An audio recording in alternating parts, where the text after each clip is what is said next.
گزارش‌های روز برنامه اطلاعاتی پیام منظور شماست. السلام علیکم. در اساس نقشه کاری مقامات اجرایی محلی حاکمیت دولتی شهر پنجکند، مسائل استفاده عاقلانه آب و زمین، سری وقت انجام دادن نقشه کشت کاری بهاری، وسایل کارهای آبادانی و سازندگی، تازه و پیراسته نمودن دو طرف شاهراهای اساسی تحت نظارت بواسطه رئیس شهر پنجکند عبدالخالق خالقزاده قرار دارد.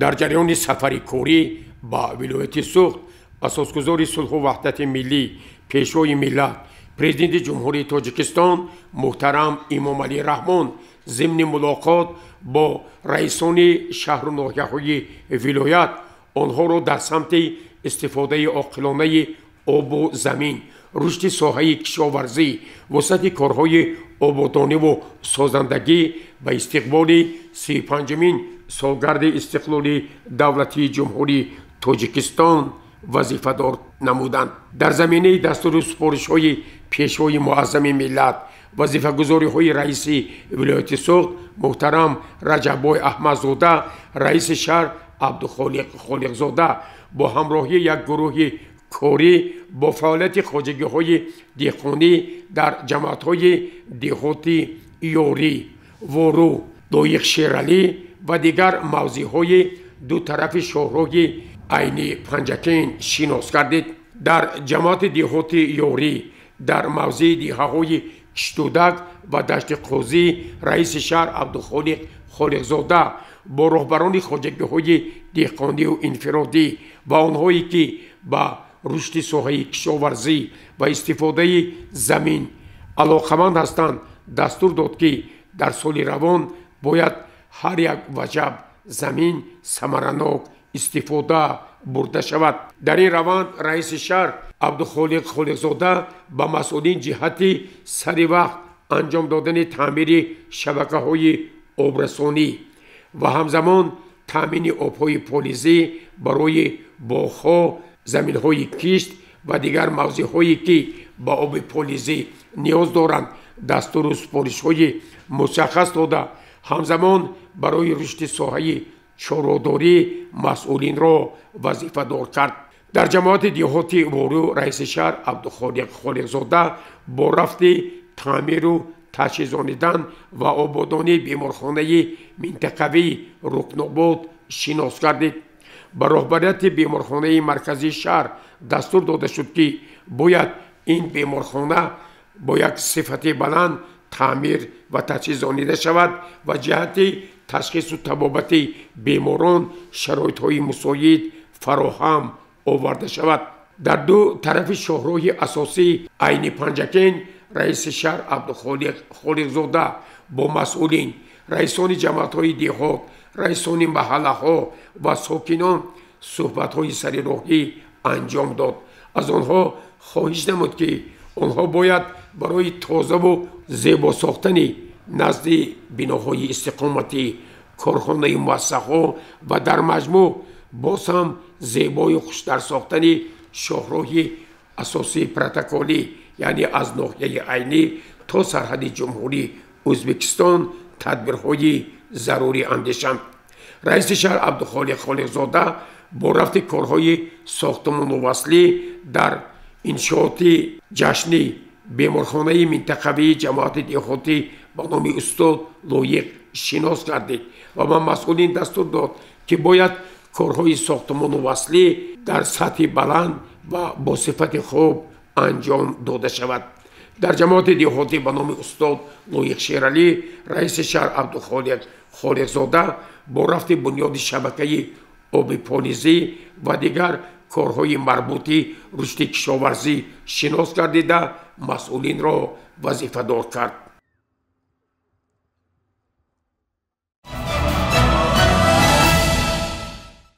رئیس شهر پنجکند عبدالخالق خالقزاده از پرورش چروا در خواجگی چروا پروری جماعت دهاتی سرعزم بازدید به عمل آورد. ادامه این موضوع در گزارش دیگری برنامه.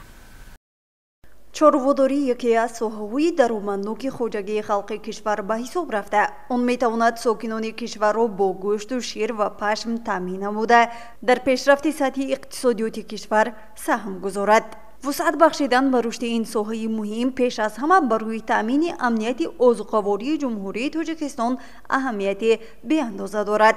از این لحاظ خواجگیداران شهر و دهاتی پنجکین نیز کوشش و تلاش بر آن می‌ورزند که چاره‌واداری را در شهر وسعت بخشند. رئیس شهر عبدالخالق خالقزاده از پرورش چاره‌وا در خواجگی‌های دهقانی شهر و دهاتی پنجکین آشنا کردید.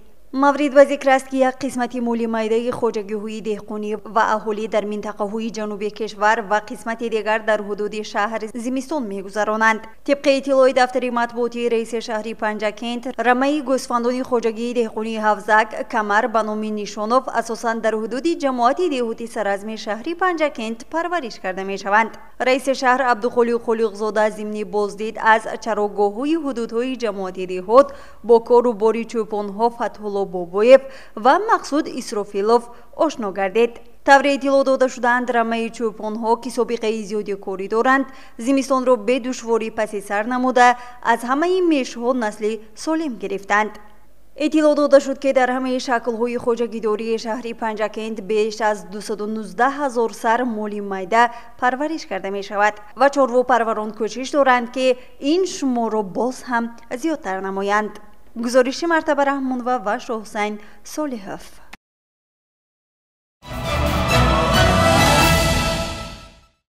در دوره آمادگی به موسم نو مسابقه های دسته فوتبال با سفارش رئیس شهر پنجکین عبدالخالق خالقزاده در ورزشگاه مرکزی شهر کارهای تعمیر و آبادانی با موفقیت ادامه دارد. کارهای تعمیر و آبادانی، سبز و خرمگردانی، نصب چراغ‌ها، شعار و آویزه‌ها و فراهم آوردن شرایط‌های مساعد برای ورزشکاران تحت نظارت دائمی رئیس شهر پنجکین عبدالخالق خالقزاده قرار دارد. با این مقصد رئیس شهر پنجکین عبدالخالق خالقزاده با رفت کارهای تعمیر و ساختمان و آباد و زیبا نمودن ورزشگاه مرکزی شهر با رهبری ورزشگاه تشکیلات‌های بناکاری صحبت نمود و آنها را وظیفه‌دار نمود که باید ورزشگاه مرکزی شهر با موسم نو مسابقه‌های فوتبال با طرح زیبا و شرایط‌های زمانوی آماده کرده شود. تاکید شد که مسئولین به صفت کارهای ساختمان و وصله استفاده مصالح خوش صفت دقت اولین درجه داده نقشه‌های معین شده را سری وقت به اجرا رسانند. به رهبری شهر اطلاع داده شد که از طرف بیناکاران و متخصصان بیناهای خدمت‌رسانی برای ورزشکاران از تعمیر خوش صفت برآورده شده، نشستگاه‌های ورزشگاه، پنجره‌ها تعمیر و رنگ و بار کرده شدند. علاوه بر این مایسازی میدانی اساسی سبز و خرمگردانیده می شود و در سمت چراغانسازی نصب شعار و آویزه‌ها کارهای مشخص انجام داده می شوند. مورد به ذکر است که دسته فوتبالی سراسر شهر پنجکین سال گذشته از روی نتیجه های بلند به لیگ یکم دسته های فوتبالی مملکت رخصت گرفت. بنابراین آباد و زیبا ساختن ورزشگاه مرکزی شهر برای در سطح بلند تشکیل و برگزار نمودن مسابقه دسته های فوتبال و دیگر مسابقه های ورزشی اینچنین چاره‌بینی های گوناگون ضرور است که این تدبیر برای باز هم آباد و زیبا نمودن شهر باسانیه‌مان عملی کرده شود.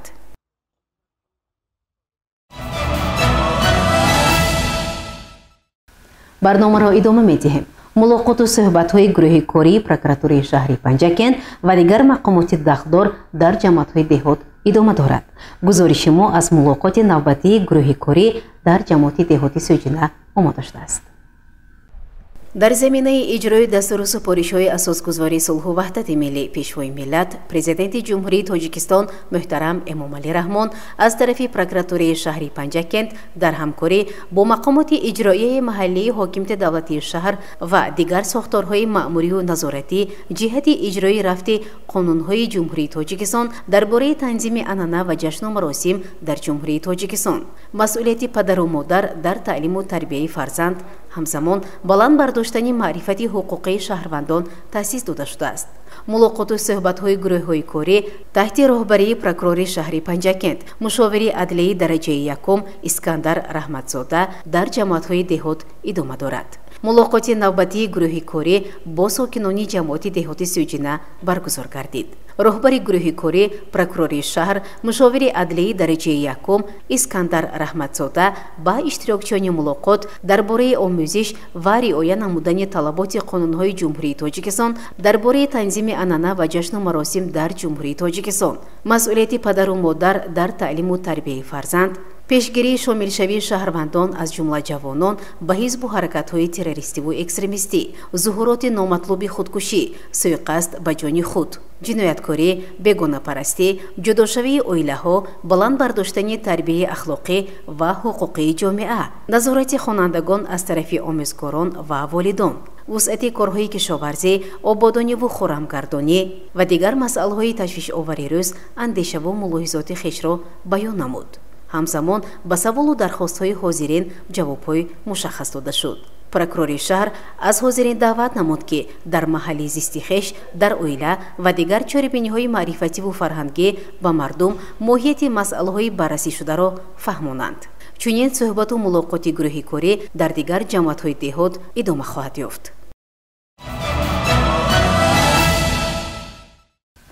نویسنده، محرر، بلاگر شیمپی ایتو از شهر پنجکند دیدن نمود. متوجه باشید به گزارش خبرنگاران ما. شهر پنجکند یکی از شهرهای قدیمه که دارای یادگاری‌های تاریخی زیاد میباشد به حساب رفته، در آن همه روزه آمدن سیاحان و مهمانان خارجی در نظر است. چطور سروری دولت اساسگذاری صلح و وحدت ملی پیشوای ملت پرزیدنت جمهوری تاجیکستان محترم امامعلی رحمان میگویند ما را ضرور است که یادگاری‌های تاریخی خود را حفظ کنیم، آباد گردانیم و با آنها همچون جزء ترکیبی سرنوشت ملت کهن بنیادمان مناسبت نماییم. این قرض ما در نزد تاریخ و نسل‌های آینده میباشد. این است که نویسنده، محرر، عکس بردار و بلاگر مشهور ژاپن شیمپی ایتو به شهر پنجکند تشریف آورد. نویسنده مشهور را در درآمدگاه شهر پنجکند در گذرگاه گمرکی سراسم نمایندگان مقامات اجرایی و حاکمیت دولتی شهر و شرکت‌های سیاحی پذیرایی نمودند. نویسنده شیمپی ایتو را معاون رئیس شهر دوستبایزاده خسرو در شهرک باستانی سراسم پیشواز گرفت و ایشان از شهرک سراسم دیدن نمودند.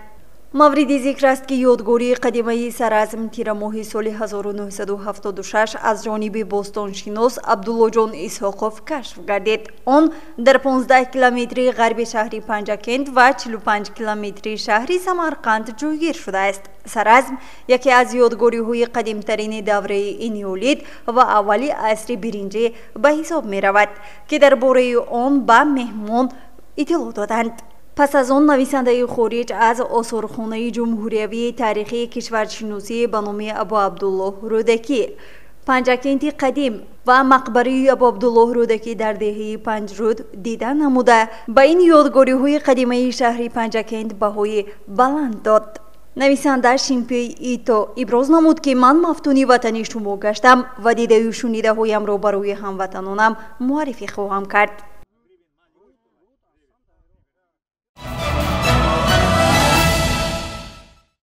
مبارزه بر ضد گردش غیرقانونی مواد مخدر و گرفتاری شهروندان به نشأه‌مندی باعث تشویش و اضطراب جامعه جهانی شده است.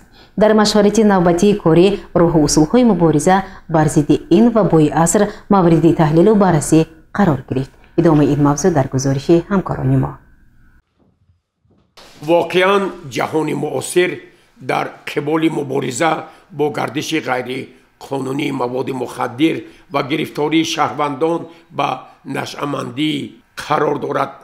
در شهر پنجکند از طرف شعبه منطقوی مبارزه بر ضد گردش مواد مخدر در وادی زرافشان و دیگر مسئولین کارهای زیادی انجام داده شدند. در جلسه نوبتی که در مقامات اجرایی محلی حاکمیت دولتی شهر پنجکند جهت پیشگیری از گردش غیرقانونی مواد مخدر برگزار گردید، نخست معاون رئیس شهر پروین نقیبی درباره تدبیرهایی که از جانب مقامات اجرایی محلی حاکمیت دولتی شهر پنجکند انجام داده شد گزارش داد.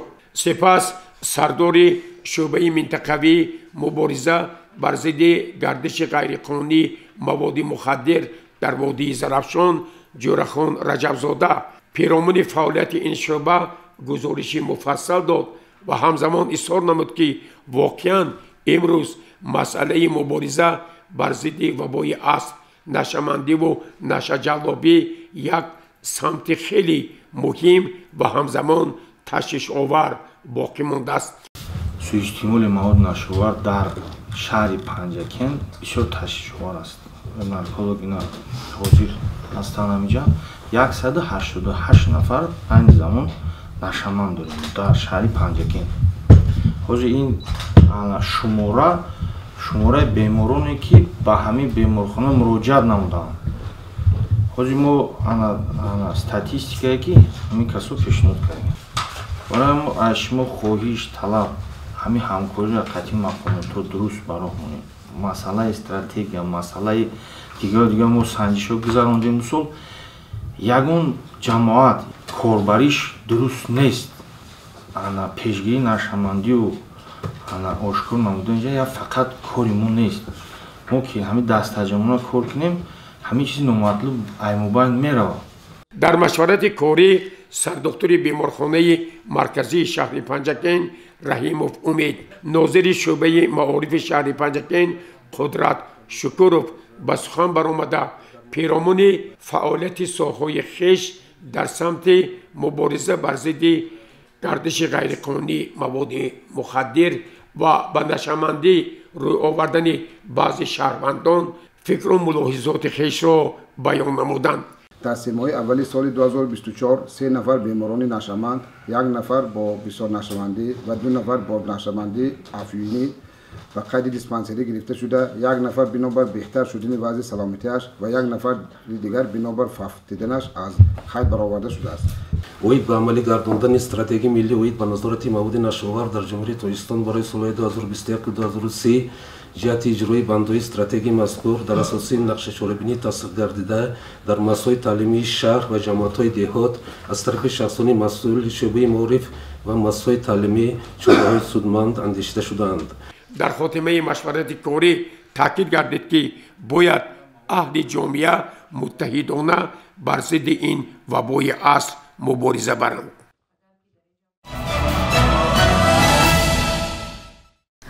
با وجود کارهای فهماندهی میان اهالی هنوز هم هستند جوانانی که فریفته وعده و سخنانی پوچی دیگران شده و روی به گروه‌های افراطی می‌آورند. ادامه این موضوع در گزارش همکاران ما. در مجلس سوده در طولوری مجلسگاه سود شهر پنجکن تحت راهبری کننده رئیس کننده سود ایساقزاده ظفر قیامی‌دین با کاتب مجلس سوده ایساقزاده جسور با اشتراک یاردمچی کلانی پروکرور شهر پنجکن صدیقزاده محمد جان، ادوکات عزیزقلova نرگس و ترجمان پرونده جنایتی نسبت سود شونده دولیف جونیبک که سنه تولدش 25 ایونی سال 2000 است دیده برآمده شد. دولیف در شهر پنجکن به دنیا آمده، ملتش ازبک، تحصیلاتش میانه، اویله‌دار، قبلا سود نشده است.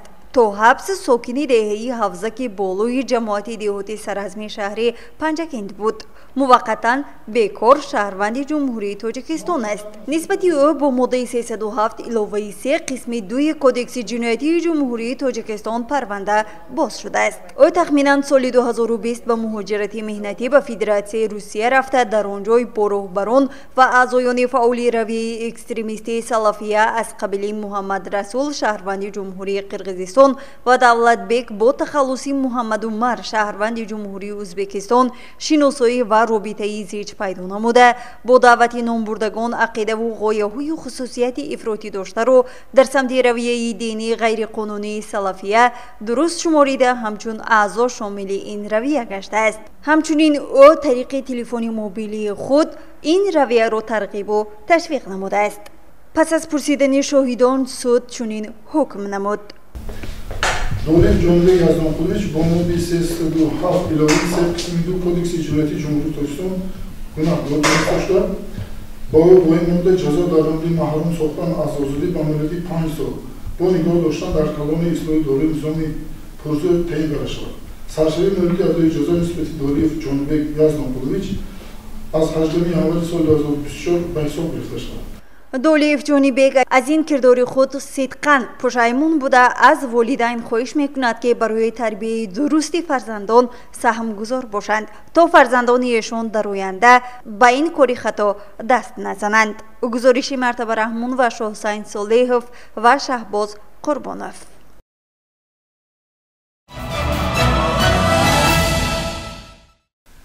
بینندگان گرامی، در همجا برنامه تلویزیونی پیغام به پایان میرسد. در انتها در رسوی استراحتی برای هر یک شما استراحتی خوش را خواهانیم. خیر، شاد و پیروز